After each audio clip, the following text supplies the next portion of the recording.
It's time for part 2 of my video game and collectibles room tour, so stick around for more.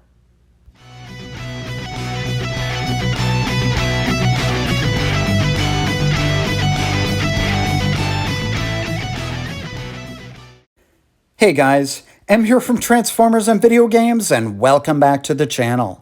Back in April of 2018, when my YouTube channel was just around a month old, I uploaded a video called Video Game and Collectibles Room Tour Part 1, and for one reason or another, I never got around to recording Part 2.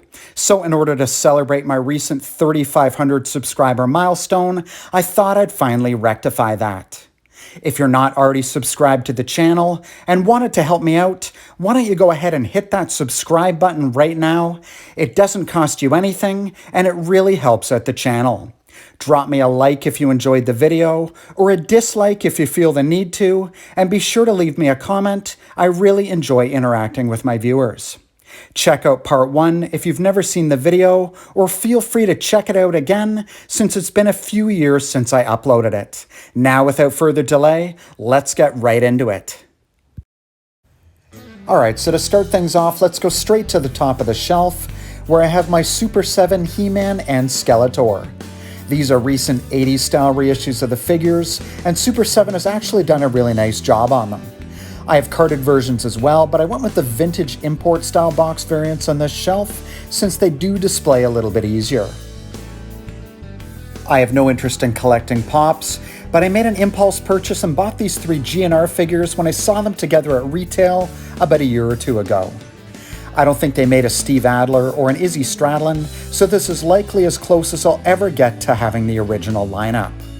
I actually had an opportunity to see GNR live when they were in Toronto a few years ago, and they were pretty awesome.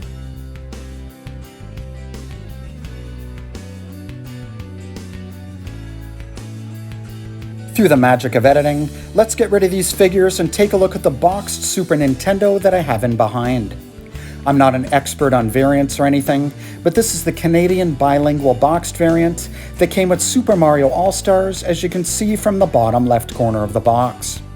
Although I bought this particular set from an 80s retro collectibles convention, my advice to anyone would be not to buy retro game systems like this on eBay or from conventions. Nowadays, I actually buy most of my older video games and systems from garage sales. I actually have a garage sale hunting playlist on my channel if you have any interest in seeing some of the cool treasures that I've found over the past few years. I'm also pretty open about what I pay for things, so this will give you a good idea of what's out there and how much you can expect to spend.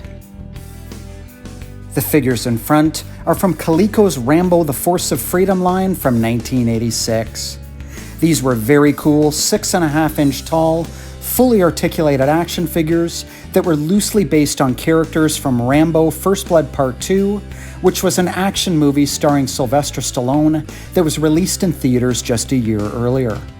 Who would have thought that a movie with a restricted rating would inspire an animated series and a line of action figures? There was even a shirtless variant of the Rambo figure that surprisingly included scars on his chest that would only make sense to anyone who had seen the movie. This is an unofficial version of Storm Shadow, also known as Cobra Ninja from the G.I. Joe line, that I bought on eBay a number of years ago. Ninjas were very popular back in the day, so they managed to find their way into movies and various toy lines from the 80s.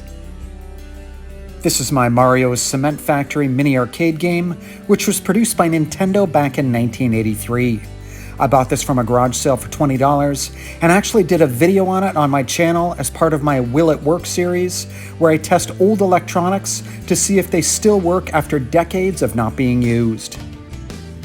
This is one of the Empire Strikes Back glasses that used to be available at Burger King back in the day with the release of each of the 3 original Star Wars movies. There were 4 glasses in each set, and a new one was available each week with the purchase of a regular-sized soft drink. I found this one at a flea market here in Canada for $10. This is a reissue of one of the old Mattel electronic football games put out by a company called Basic Fun that I found for a few bucks while thrifting. Sadly, my local thrift store's prices are on par with eBay price points, so now I find most of my vintage stuff at garage sales. I actually picked these turtles up from a garage sale. I'm pretty sure they were just a few bucks each. I've got all 4 of them, and I've also got Bebop and Rocksteady kicking around somewhere. I don't know a lot about these figures, but they look like they were directed at adult collectors. So leave me a comment in the comments section if you know what line they're from specifically. I'd be really interested in finding out. Down below here, we've got a couple of Micro Machines figures. These were mine from back in the day. I believe I bought these in the late 80s or early 90s. If I'm not mistaken, these were from a European collection. Obviously, I recognize the yellow Lamborghini Countach. I couldn't tell you what the other 3 vehicles are. And maybe a little known fact is that they inspired the G1 Transformers Micromasters figures. And speaking of Transformers, here's one of my Masterpiece Megatron figures. I'm just going to do a close-up of the head. You'll notice that with this particular release, they've included a faceplate that's very much inspired by the Generation 1 version of the figure. And just to the left of them, I've got an oversized, third-party Masterpiece-style version of Megatron. Here you'll see Laserbeak perched on his arm. There's actually a magnet in Laserbeak's feet, and it sticks really nicely to the die-cast metal in Megatron's arm. This is a really cool cloth version of the Green Goblin. Not sure what line that's from, but I wouldn't mind finding actually other figures from it. It's really well detailed, and I think they've done a nice job with it. Now for a few more garage sale items. There's a Namco plug-and-play Pac-Man, a Rubik's Cube, and of course a VHS version of E.T., which is of course a classic. All 3 of those I found at garage sales. I don't remember offhand what I paid for them. And then on top, we've got a Super Famicom game. This is Mystery of Convoy, which is obviously a Transformers game from back in the 80s, which is very cool. I actually ordered that game on eBay a number of years ago. Not really something I'd find at a garage sale. This is my PlayStation 3 Fat model, along with some Atari playing cards. We'll just make our way back to the front of the shelf. And speaking of Atari, you'll notice in behind all these figures, I do have a bunch of Atari 2600 games. So through the magic of editing, why don't we take a closer look at them? Most of these games were mine from back in the day. Some of my favorites were Kung Fu Master at the very top. It's just difficult to see because there's a glare right on the label. Joust, Keystone Capers, Pitfall 2, Decathlon, Moon Patrol, Vanguard. I had a lot of fun with Raiders of the Lost Ark. On the right side here, Real Sports Boxing was a good one. Winter Games, Missile Command, Yar's Revenge, Popeye. I remember I really enjoyed Tron Deadly Discs. This is my Return of the Jedi soundtrack. I've never played these 7 Atari games in the front here, starting with Air Sea Battle. I think I found these at a thrift store before the prices got really crazy. And behind the 7 Atari games, I have some Sega Master System duplicates. And on the right, I've got a PS2 Slim. Before I move on, here's a boxed Atari 2600 that I found at a garage sale last summer, along with a handful of games for $40. This is a wood grain light 6er, which is not as desirable as a heavy 6er, but still a very cool find, especially for that price point. And even though I show this in part 1 of the video, here's my very first game system that I had as a kid. I bought this exact Atari 2600 Slim with my own money from Consumers Distributing back in the day. I think a good part of the reason I bought this over the Nintendo was because Atari was advertising the low, under $50 price point in their television commercials at the time, and because I was able to buy games for $1 or $2 each off my friends who were saving up for the far superior 8-bit Nintendo games at the time. I really should have saved my money and bought a Nintendo instead, but I still had a lot of fun, and I have a lot of great memories playing my Atari 2600. I still have some other collectibles to show you in this video, but for now let's take a look at some of my 7th generation console games. Here's the front row of my PS3 games. One of my favorite titles here is Street Fighter 4. Just one thing that bothers me about some modern day Street Fighter games is the fact that they generally don't give you the complete game right away. On the PS3, they released several physical versions of the game, each one including more characters, unless of course you wanted to pay for downloads, which isn't an option for a physical game collector like me. The Tomb Raider series is another really good one, and quite honestly, one of the reasons why I bought a PS3 in the first place was for the Uncharted series. I've completed all of the Uncharted games so far, including the ones that were released on the PS4, and have really enjoyed each one. On the right, I've got a box set that includes the entire Masters of the Universe animated series from the 80s. I prefer the G1 Transformers series, but the Masters of the Universe series was pretty cool too. Just so you understand what I've done here, I stopped the camera and removed the row of PS3 games that we just looked at so that you could see the row of games in behind. I've just pushed everything forward so that the lighting is a little bit better. If you're a retro gamer and don't want to bother with collecting old hardware and cartridges, the Sega Genesis collection will definitely push some of those nostalgic buttons. I actually recently completed Assassin's Creed 3, and although I enjoyed the game, out of the ones that I've completed so far, I think I like that one the least. On the far left, we have 3D Dot Game Heroes, which is another good one. It was designed to give you an 8-bit Nintendo Legend of Zelda experience, and it really succeeded in doing that. If you haven't played it or don't own it, I'd highly recommend picking it up. This is my overflow of Xbox 360 games from another shelf. I've got another row of PS3 games in behind, and if I'd planned this out a little better, I would have shown the rest of my PS3 games first. I've always been more of a PlayStation guy, but I found many of these 360 games at garage sales for just $1 or $2 each, and at that price point, I just couldn't resist picking them up. Leave me a comment in the comments section, letting me know if there are any standout titles here that you would recommend, since I'm not as familiar with the Xbox library of games. On the far right, I've got a vintage G1 Megatron gumball machine, which is a pretty unusual piece in my collection. I actually did a video on this on my channel. I think I have it saved in my Megatron playlist and in my YouTube Community Challenges playlist, if you're interested in checking it out.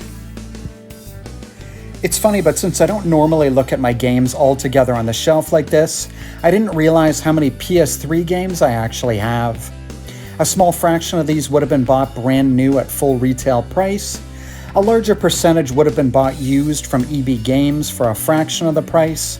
I always just inspect the game discs first to make sure that they're in mint condition before purchasing them. But again, the lion's share of these games were actually bought from garage sales. It's amazing what you can find, particularly when the next generation of console has just been released and people just want to get rid of their older games. On the far left here, you could see Grand Theft Auto 5. I finished this on the PS3 and the PS4 and thoroughly enjoyed both of my playthroughs of the game. This is a 7-inch NECA Jason Voorhees figure from Friday the 13th Part 4, the final chapter.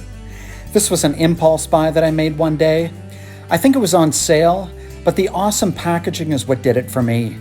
It's very reminiscent of the VHS cover that I used to see at the old video rental stores back in the day, so I just had to have it.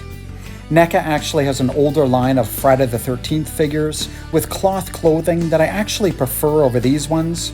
I showed a few of the ones that I have in my collection in an older BBTS purchase video on my channel. This is my Grafx-16 Mini that I ordered on Amazon quite a while ago. I don't know why these weren't available at Canadian retail, but I wasn't going to miss out on an opportunity to finally play some of these classic games. Here's the box for my Nintendo Switch Lite. This is the Pokemon edition. I'm not the biggest Pokemon fan. I just preferred the color of this unit over the other 4 that were available on the market at the time. My buddy Steve Craig Retro Games on YouTube has the same one. Be sure to check out his channel if you're not already subscribed to him. He has an awesome variety of video game related content, and he uploads pretty frequently, which is always nice. Here's another impulse buy that I made at my local EB Games. When I was a kid, I loved the Karate Kid movie from 1984. This is the NECA 2-pack with Johnny Lawrence from the Cobra Kai Karate Dojo and Daniel Larusso. What's cool about this set is that it's the 2 characters as they appeared at the All Valley Karate Championship that takes place at the end of the movie. On the back of the box, you can see Daniel preparing for the infamous crane kick that he learned from Mr. Miyagi. This has got to be the most telegraphed move in the history of martial arts movies, but the movie's a classic and I absolutely loved it at the time. Now we'll head down to the last shelf. I'm not going to focus on movies in this video, but there's one here that I would highly recommend, and that's First Blood. This was the first movie in the Rambo series before the character of John Rambo became a one-man army in Rambo First Blood Part 2. This is actually a fantastic movie. It was much more realistic than the sequels, and I actually watched it about a year ago, and it still holds up after all these years. Over here we've got my very modest Nintendo Wii U collection. I think most people already know most of the good games, but I'll just mention Shovel Knight and DuckTales Remastered are a couple of cool ones to check out. I do have The Legend of Zelda Breath of the Wild, but ended up buying and playing it on the Switch. I know that most people love the game, and this isn't going to be a very popular opinion, but it honestly wasn't one of my favorites. It's not that it was a bad game by any means, but I think it's a case of a game just being hyped up so much before I bought it that I could never really live up to those expectations when I finally sat down and played it. Here's the box for my actual Wii U console. I've got the limited edition 32GB Legend of Zelda The Windwaker version of the system that included a download of, surprise surprise, The Legend of Zelda The Wind Waker HD. Whenever things return back to normal again, I'm hoping to find some other boxed variants of the Wii U out on the garage sale circuit, hopefully sometime this summer. Okay guys, I think I'm going to leave it at that for today. Thank you very much for checking out part 2 of my video game and collectibles room tour. Before I wrap this one up, I just wanted to give a few quick YouTuber shoutouts. Even though some of these guys may do other stuff here and there, they all have a strong video game related presence on their respective channels. So here they are in no particular order. First off, we have My Life in Collecting. This is a personal friend of mine of over 20 years outside of YouTube. He's really trying to reach 800 subscribers, so why not drop by the channel, and if you like what you see, support him by subscribing. Next we have Con the Video Game Hunter, Steve Craig Retro Games, Fit to Play Games, War Train Wins, Contagious Collection, Loch Ness Monster, and last but not least, Retro Canuck. All of these are great channels. Check them out, and don't forget to show your support by subscribing. Thanks again for watching, everyone. Take care.